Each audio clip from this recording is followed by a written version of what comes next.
We're here with Stars head coach Todd Murphy. After the team's hot 2-0 start to the season, including a big win over St. Mary's Springs. Coach, thanks for taking a few minutes to talk with me today. Thank you.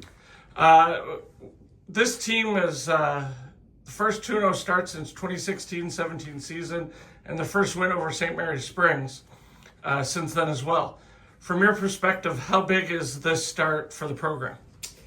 Well, we obviously want to be excited. A 2-0 start is something that we didn't necessarily know was going to happen. We were hopeful based on the talent level that we have. However, to get that out of the way and get those first two games under our belt, it's been really good to see the kids come together and play good, fast, and hard hockey. Good. People are already noticing that this team looks faster, as you just said, and the defense has been, in my words, really smothering. Was that intentional identity you want to build coming into the season, and how did you guys work on that in the off season? Well, when you work with the kind of talent that we have this year, as I told the kids, the expectations are great. We will be demanding of them. We will not be demeaning, and we will do our best to hold them to a high standard in practice. It's up to them to bring the intensity, whether it's in the game or in practice. And they've done a really good job this year so far, keeping each other accountable and pushing each other to another limit. Great. To me, there's obviously been two standouts on varsity this year so far. Kale Adamovich and Elliot Reichenbacher. I know Kale has 11 points through two games, and Elliot's given up only 2 goals, one each game. What do they bring in terms of leadership on the ice and in the locker room? Well, Kale is our captain. Back-to-back years, unanimously selected as captain. He is the kind of player that is always encouraging. He builds up his teammates as best he can, and he sets a really good example of effort and dedication on the ice. It's hard to not notice him, and when you see him putting forth that effort, it drives the people around him to put forth similar effort. Elliot, I don't know what to say after last night and the way he played, making saves that most goaltenders can't make. We're really, really happy with him. We're very impressed. He's a very vocal player on the team, in the locker room and outside of the locker room. Our biggest challenge this year is to manage his time to make sure he stays fresh. Good. I know you've added a couple of transfers this year. How do they fit in the locker room in your system, and what do they add to the lineup that you may not have had before? Both transfers, both Andy and Jake, bring us another level of forward play that we did not have necessarily last year. They are good teammates. They are hardworking teammates. They bring a drive. Andy does specifically a drive that, like Kale, challenges people and demands better of them every time they step on the ice. Jake is quieter, maybe so, than Andy or Kale. But Jake leads with his efforts on the ice and is a very talented forward that gives us a lot of depth. Good. Being a former parent and having a kid play 4 years when with 5 different head coaches, I know that we were probably looked at as a piece of cake. Last year, I believe that changed to a rebuilding. With, I can't remember, maybe 8 wins or 9 wins, 10, maybe double digits. Yeah, we had 13 last year. Okay, that's right. Yeah. It was the year before, I was thinking maybe. But with the way both varsity and JV have started, with varsity 8-1 and 10-1 wins, and JV 5-0 and 8-0 wins, do you feel like the program is turning a corner, and how would you describe where the program is right now?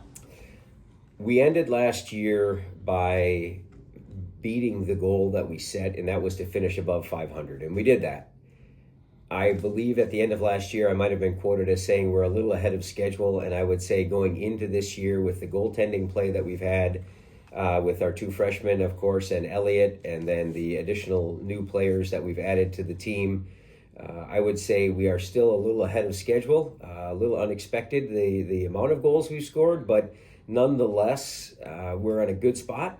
I think for me, having had sons that grew up in the Appleton youth hockey program, I think it's a credit to all of the coaches in the youth hockey programs in the Valley here as a whole, because the emphasis on skill development and ice touches, puck touches, all of those types of things, I believe we're seeing the results of that commitment by a lot of those coaches for the last 5 or 6 years.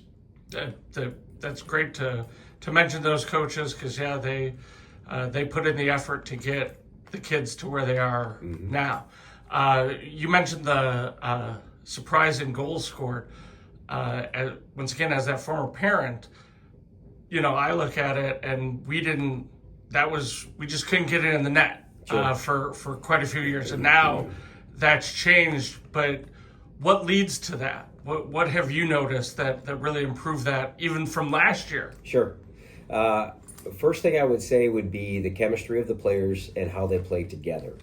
Committing to understanding each other, knowing where each other's going to be on the ice, hanging out outside of the rink, just getting to know each other builds that chemistry, which helps them identify how to play better with each other when they are in the middle of a game.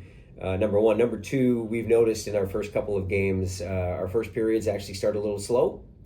And when we point out to the guys where our shots are coming from in the first period, there's a renewed commitment by the players to work harder to get better quality shots. And that's why I think you've seen more goals in the second and third period in both our first 2 games. That's true. I think 1 goal and 2 goals in the first period for the varsity. So, yeah. and then lots in the second and third. So, right. What are the team's goals for this season, both in terms of results like conference or playoffs, and in terms of development or culture inside the locker room? So one of our goals, first and foremost, is to maintain a GPA team-wide by a minimum of 3.3. The culture of the team, which continues to evolve, now that we've moved to the Champion Center and each team has a separate locker room that they can call their own space, they're able to connect with each other on a greater level and build that team chemistry in the locker room and carry that forward to the ice. That's been a big help for us, having separate practices this year for JV and separate, obviously, for varsity. Gives them an opportunity to just work together and get to know each other in practice, and they carry that forward to the ice. As far as a goal and wins and so on, we certainly want to exceed last year's win total. We didn't specifically set a win total goal this year. The boys would love to contend for a conference title this year. We know we've got some opposition in our way coming up, and we take that very seriously and try to maintain our focus on those things. Okay. When you start the year with some lopsided wins, how do you keep the players grounded and focused on getting better rather than just looking at the scoreboard? The most important thing that we preach is discipline. We were undisciplined Saturday night in our first game. We were better last night. We know 5-on-5 that we can contend with and compete with most of the teams that we're going to come in contact with this year or play this year. Playing shorthanded makes it difficult. So discipline is by far the most important thing that we tend to preach to the guys to stay focused on. Even when the score might be a little bit lopsided, we have to continue to do the things that got us to the point that created that lopsided score. And last night provided us a few opportunities, some good coaching moments where we abandoned some of that discipline, either with how we played or go into the penalty box. So there's never not an opportunity to learn and grow and coach. You mentioned the penalty box there. I know I haven't looked today, but my guess is we lead the state in penalties as of right now. 2 games, 12 Sure. penalties, 8 penalties, total of 20. But yet, first game we had 2 shorthanded goals. Mm-hmm. I don't know if we've given up a power play goal yet. Maybe in the first game. At this point, we have not. We haven't. No. So it hasn't really hurt us. Even 5-on-3s, we were able to shut that down. Which says a lot. You must have worked hard on the power play and the penalty kill, for that matter. We spend a lot of time, even though in a 51-minute hockey game, you might have the opportunity to spend 8 minutes on the power play or 8 to 10 minutes on penalty kill throughout that game. Most of the game is played 5-on-5, but we do place a lot of emphasis on power play and penalty kill. However, penalty kill specifically is effort, and we've got a number of guys that we can put out on the penalty kill and be successful. The hope is that it's fewer and fewer as the year goes on, because against better teams, they will make you pay. Correct. Yep. No, and I figured that could be early jitters, and playing a little extra. You don't know how the other team's going to respond, stuff like that. So, finally, last question: what would you like to say to the fans, families, and students who are following the team? What should they know about this group, and what can they expect the rest of the season? Well, if you've been to either of the first 2 games or watched either of the first 2 games, you can expect a similar effort, and I would expect it only to get more intense as the year goes on. We would encourage people, if you've not seen the sport, whether you're a student or an adult, come on out and watch. It's way more fun in person. We love the atmosphere that has been created so far with this move to the Champion Center.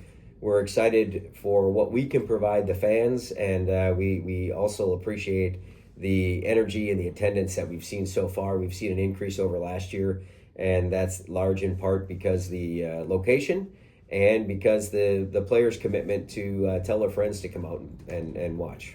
That's true. The increase in attendance has been amazing.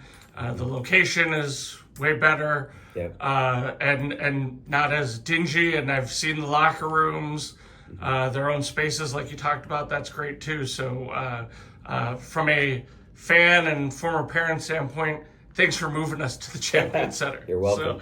But Coach Murphy, thanks again for your time and insight. I appreciate it. You're welcome. Thank you.